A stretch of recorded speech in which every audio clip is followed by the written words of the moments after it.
Odborníci spájajú čoraz častejšie anomálie počasia so zmenou klímy a vyzývajú obyvateľov, aby boli na takéto javy pripravení.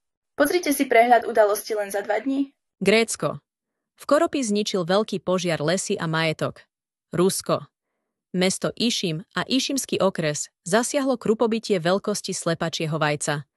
Bola poškodená úroda a majetok. Omsk a jeho predmestia zasiahol silný orkán s vetrom do 35 metrov za sekundu a silným dažďom. Živel spôsobil vážne škody a zranenia. Tjumeň zasiahla silná búrka s prívalovým dažďom a veľkým krupobytím a vyvolala masívne povodne. Turecko. V meste Inebolu na pobreží Čierneho mora sa nad morom vytvorilo tornádo, ktoré dosiahlo pobrežie, kde spôsobilo škody. Hneď na to sa v regióne spustil silný dážď, ktorý viedol k záplavám. Lesný požiar, ktorý vypukol v meste Dortiol v okrese Hatay, sa podarilo uhasiť.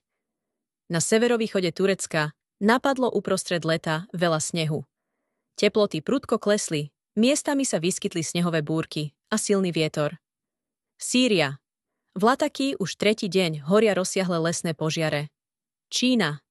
Mesto Chengdu v provincii Sichuan zasiahli silné dažde, ktoré spôsobili rozsiahle záplavy a hrozbu zosuvov pôdy.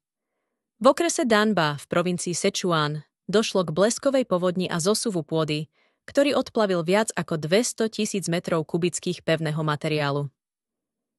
USA. Stredom New Jersey sa prehnala silná búrka, ktorá spôsobila rozsiahle škody. Obzvlášť tvrdo bol zasiahnutý Plainfield. Silné dažde postihli niektoré časti texaského Hill Country a spôsobili katastrofálne záplavy, pri ktorých zahynulo najmenej 27 ľudí. Rekordné množstvo zrážok zasiahlo aj San Angelo, Texas, keď v krátkom čase spadlo viac ako 350 mm. Masívne záplavy postihli približne 30 000 ľudí. Venezuela. Prechod tropickej vlny spôsobil v štáte Aragua výdatné zrážky, čo viedlo k záplavám a značným škodám,